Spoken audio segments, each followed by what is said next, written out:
इस तरह से सिनॉप्सिस बनाओगे तो बहुत ही फायदे में रहोगे। देखो इस तरह से सिनॉप्सिस बनाओगे तो बहुत ही फायदे में रहोगे।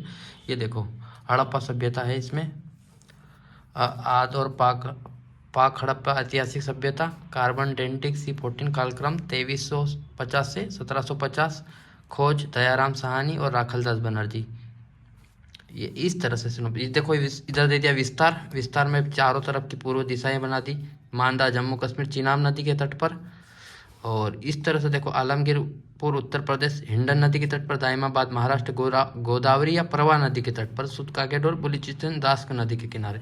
इस तरह से सिनोप्सिस बनाओगे तो बहुत फायदे में रहोगे। देखो प्रमुख स्थल है, खोज है, नदी है, साक्ष्य है, हड़प्पा, दयाराम साहनी 1921, रावी नदी, स्वास्तिक अन्नागार और संघी पशु मोहर और बैलगाड़ी, ये साक्ष्य मिले थे वहाँ पर इतने। मोहनजोदड़ो राखलदास बनर्जी 1922, सिंधु नदी, और ये है स्नानागार, सूतीव्रत, पशुपति और कांस्य मूर्ति, मनुष्य मूर्ति, कालीबंगन, बीके थापर, ये खोज इनके खोज करता बीके थापर, घग्गर नदी, जूते हुए खेत के साक्ष्य, युगल समाधान मिला था, लोथल, रंगनाथ राव, भगवा नदी के, बंदरगाह, चक्की, पैमाना, मृदभांड, चावल की भूसी, अग्निवेदिकाएँ और शतरंज। ये देखो धोलावीरा, RS विशिष्ट, 3 भाग में नगर से जल संरक्षण साक्ष्य मिले और यूनेस्को द्वारा स्थायी स्थल ये घोषित हो गया।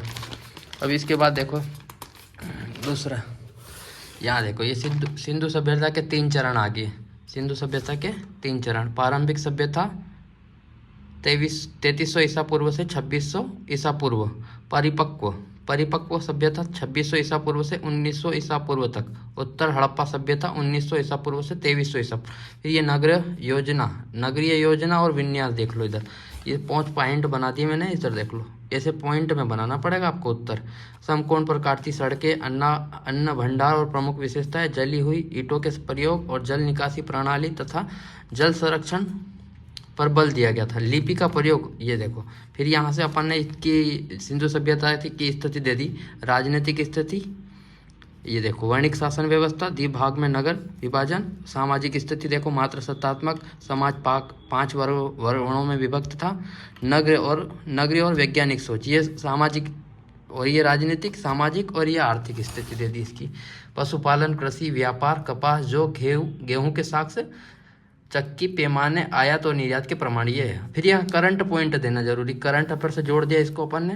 करंट अफेयर से जोड़ने के बाद देखो, हाल ही में केरल में विश्वविद्यालय में शोधकर्ताओं ने गुजरात के कच्छ में 200 साल पुरानी हड़प्पा बस्ती की खोज की। एक पॉइंट ये डाल दिया करंट अफेयर्स का, दूसरा पॉइंट ये डाल दिया, ये खोज गुजरात के एक प्रारंभिक हड़प्पा कब्रिस्तान जूना खटिया की खोज के दौरान की गई थी। तीसरा पॉइंट देखो, इस खोज में टेराकोटा मिट्टी के बर्तन मिले। ये करंट अफेयर से जोड़ना बहुत जरूरी है, इसमें आपको अच्छे नंबर मिलेंगे। देखो हड़प्पा सभ्यता का पतन डाल दो इसमें, इसी पॉइंट में हड़प्पा सभ्यता, भूकंप किसने बोला था, डेल्स ने बोला था, आर्यों का आक्रमण व्हीलर ने बताया था, विदेशी आक्रमण चाइल्ड ने, जलवायु परिवर्तन स्टाइन और घोष ने बोला था। ये पूरे पॉइंट डाल दे। फिर इधर देखो, ये फिर इसकी स्थापत्य और कला और संस्कृति दे दी। कला और संस्कृति में स्थापत्य कला में पक्की ईंटें, चूना प्लास्टर का उपयोग, खुदाई के दौरान प्रकट मिट्टी, पत्थर, धातु की मूर्तियाँ, सेलखेड़ी से मोहरों का निर्माण, हाथ तथा चाक दोनों से मृत भांडों का निर्माण, चित्रात्मक लिपि, ये इसकी कला संस्कृति थी। फिर यहाँ डायरेक्ट पॉइंट डाल दिया कि सिंधु घाटी सभ्यता का उद्भव कैसे हुआ था। तो विदेशी सुमेरियन मेसोपोटामी सभ्यता क्रेमर और कोसाम्बी ने बोला था। आर्य उत्पत्ति का सिद्धांत जगपति जोशी एंड TN रामचंद्रन ने, और देसी क्रमिक उत्पत्ति का सिद्धांत रोमिला थापर और अन्य लोगों ने। ऐसे सिनोप्सिस बनाओगे छोटे छोटे तो जल्दी से याद रह जाएगा आपको। ये इस स्थिति को दे दिया, ये देखो।